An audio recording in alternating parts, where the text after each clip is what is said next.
Charlie, Ghanaian music. It is about time we accept the truth. Say, your friend saying Ghanaian music isn't built for your friend saying global audience. The only time you will see a Ghanaian artist thriving, is when he or she performs in Ghana. I'm back again. Let's have some serious conversation. Like, bro, is it just me or does it seem like the only thing Ghanaian artists are focused on right now, is filling the O2 arena? Bro, whenever I hear them talking about that, I ask myself, say, Charlie, are you willing to put in the work required to achieve that level, and I say to achieve this O2 arena dream? Bro, the answer is usually no. In a recent interview with Kwesi Arthur, he was asked whether it is possible for Ghanaian artists to fill out, and I say to sell out the O2 arena.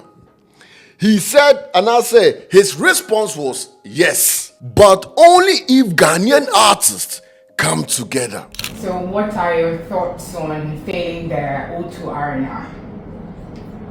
Filling the O2 arena? Yes.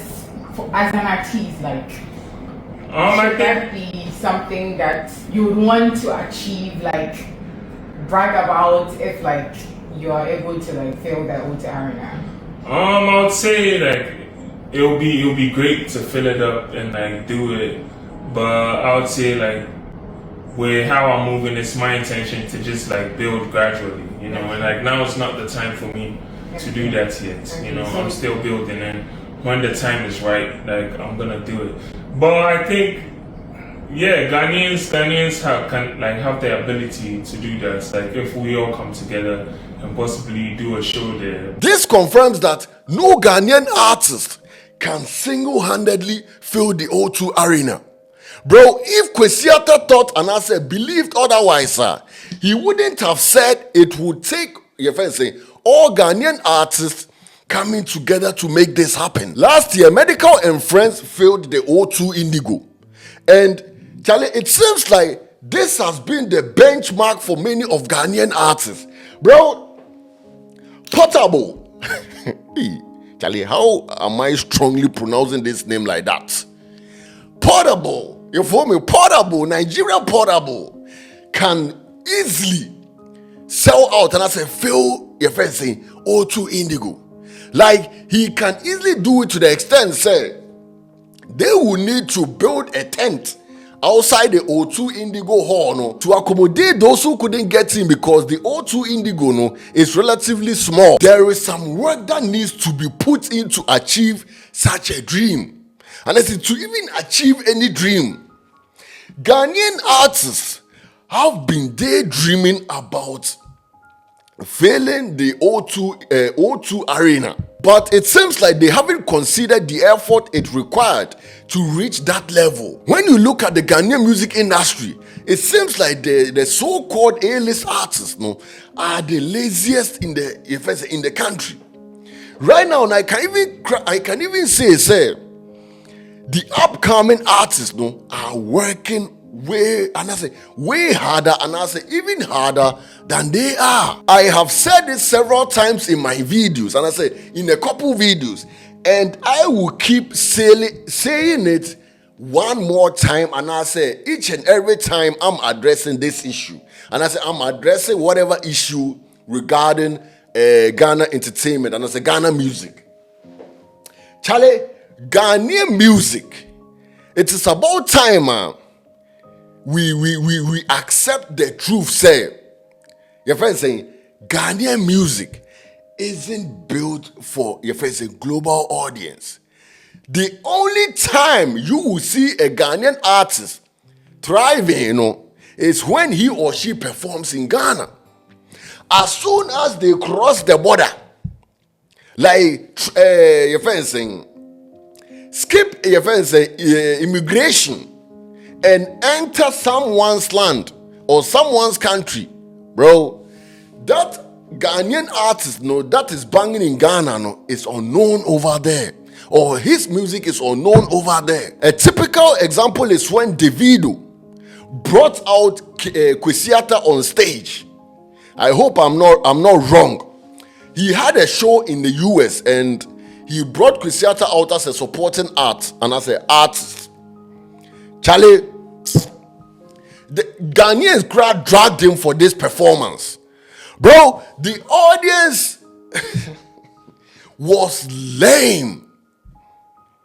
Charlie, I'm talking about the Kwesi Arthur who was once big, and I say who Ghanaians in Ghana carry your friends on their shoulders, like your friends say shoulder parts, was unknown in someone's country. Do you know why? Because they don't promote their songs. Because the songs Ghanaian artists do don't resonate with global audience. Before Kwesi Arthur came on stage, the video was performing. The crowd was enjoying and things. Once Kwesi Arthur hit the stage, Charlie.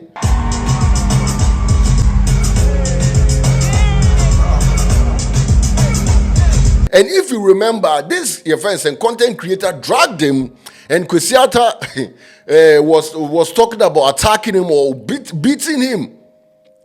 Because they were like, Charlie, isn't this the Kwesi Arthur that is like on top of his game in Ghana? This shows you, say, Charlie, your music, it hasn't reached anywhere. This proves there is more work to do than simply dreaming about filling the O2 Arena. Charlie, how strong is your friends is their fan base outside? Bro, even Sarko, they are often regarded as landlord of Ghanaian music and as of Ghana music. No, sir. His international fan base, isn't strong.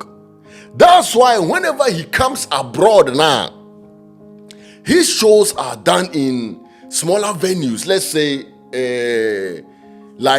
clubs and co. Because he knows, sir, if he pulls this O2 Arena thing now, bro, it will end in tears.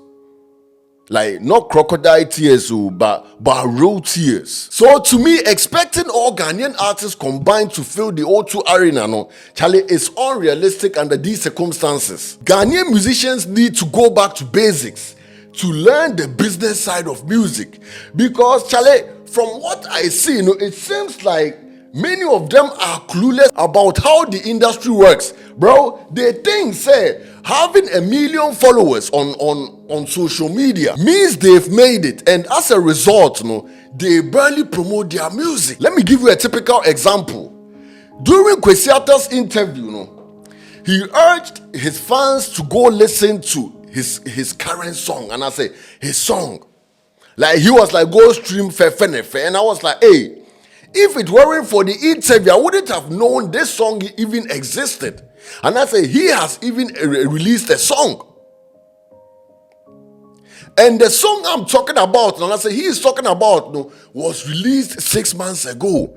Don't you think, son? I said, don't you know, say, by then, crowd, your fans were, and I said, are likely tired and are waiting new songs. Ghanaian artists just release songs and put upload them, post the link on their social media, and leave it to God, trust in God, inshallah and odeshi.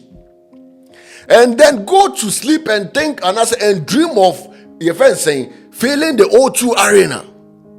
You think, say, those people, and I said the Nigerian artists that have filled O2 Arena and I say bigger venues, if they had done exactly what Ghanaian artists are doing, now do you think, say, any investor around the world and as around the globe would have found any interest in them or would even found something in them and been like, okay, Charlie, let me invest in their music?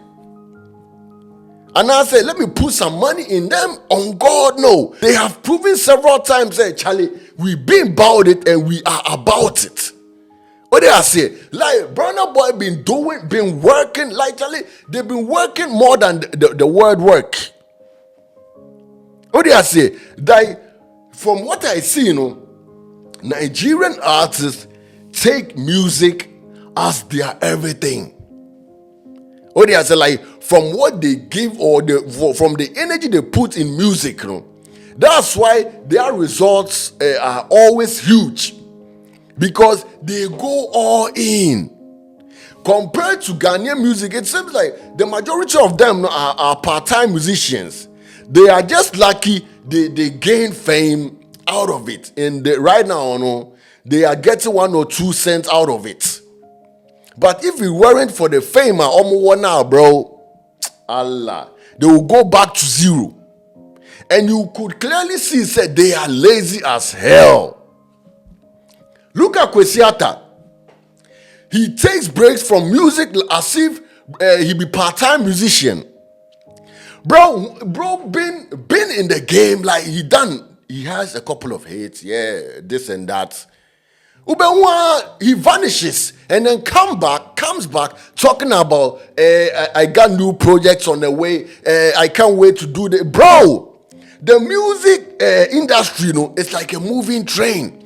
If you snap out your seat, someone else will come take your seat. Now people will even forget say you ever existed.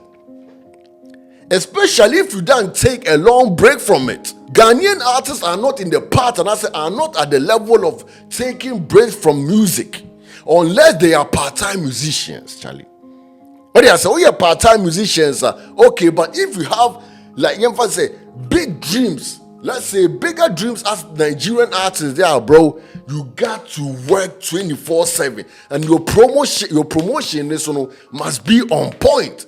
And try and study the music and study what your friend said, the global audience. And I said, what is globally appealing? What is globally appealing to the people?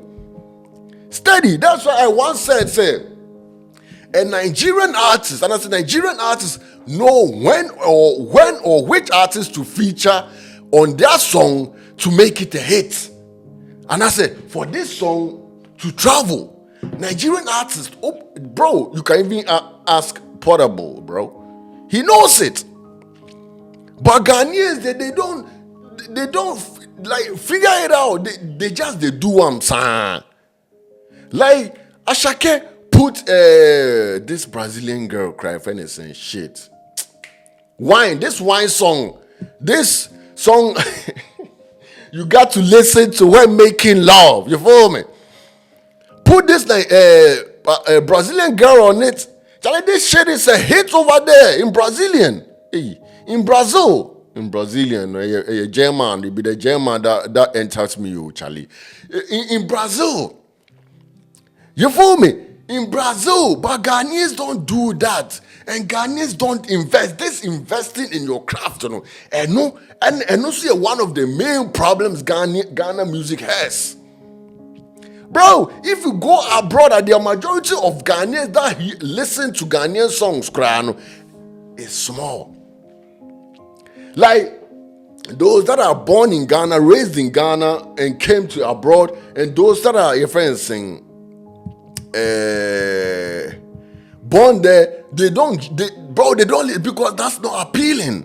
Yesterday, I came across a video of JB the Mogul, JB the Mogul. He was talking about Ghanaians in Europe don't attend shows, this and that. And I even commented a video. He was addressing the same issue. You feel me? Ghanaians abroad don't attend shows, and I was like, bro, Ghanaians abroad do attend Ghanaian shows, but the problem is a Ghanaian artist doesn't do proper promotion for his upcoming concert. Charlie, they will come here abroad and go play some posters at your friends saying African shops or African markets and call it a day and post their friends the flyer on their social media channels and they bounce. Black Sherif posted on his Instagram account talking about, I think he will be having a couple shows in America, and he posted this flyer and he's done. I don't know, he thinks, he has also reached there, he can flex on people there, bro. It's not like that. That's the promotion I'm talking about. I think that was 2 years ago or last year. Burna Boy had a show in Berlin. I didn't hear about this show. I was on Instagram like trying to see something as usual. And then this ad pop up on my feed. Burna Boy in Berlin. And I was like, okay, nice.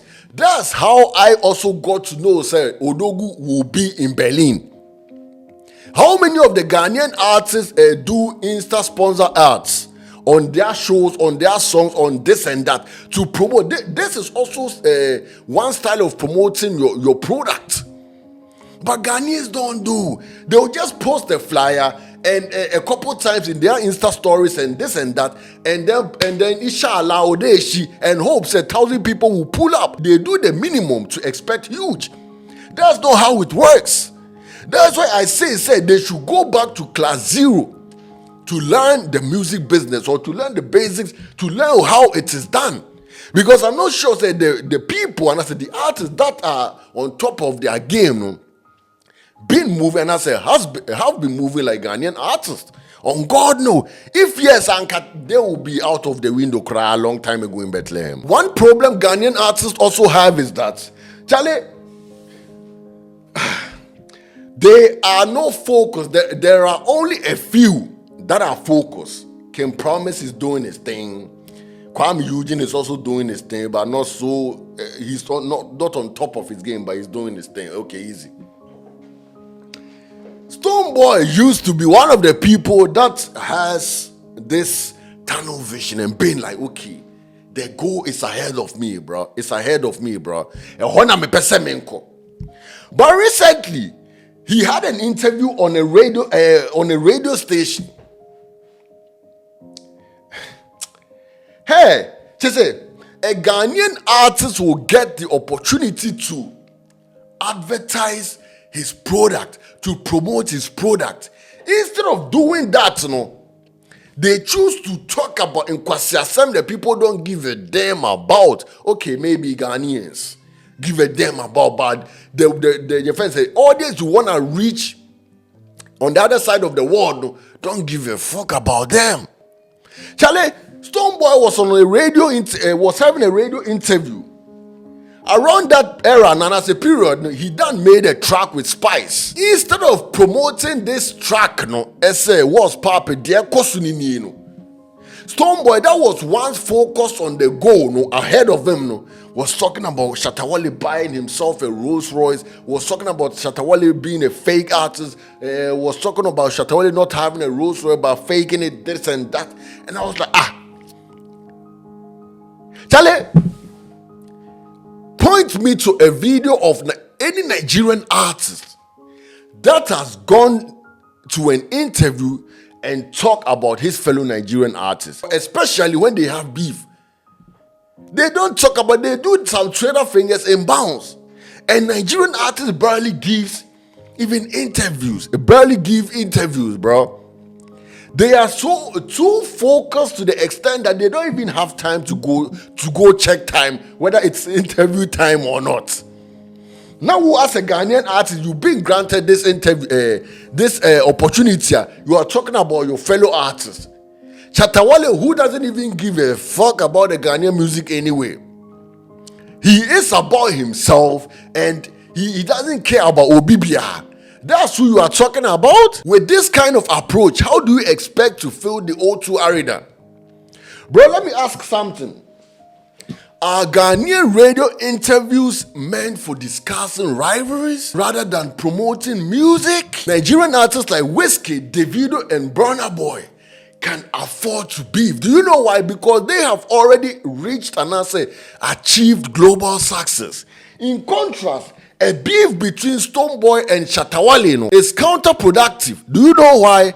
Because neither of them can claim to have reached the pinnacle of international fame. This obsession with rivalry rather than hard work and strategic growth is one of the key reasons Ghana's music industry struggles. Filling the O2 Arena would be a great milestone for the Ghanaian music. But artists should understand that it requires more work than just a wishful thinking.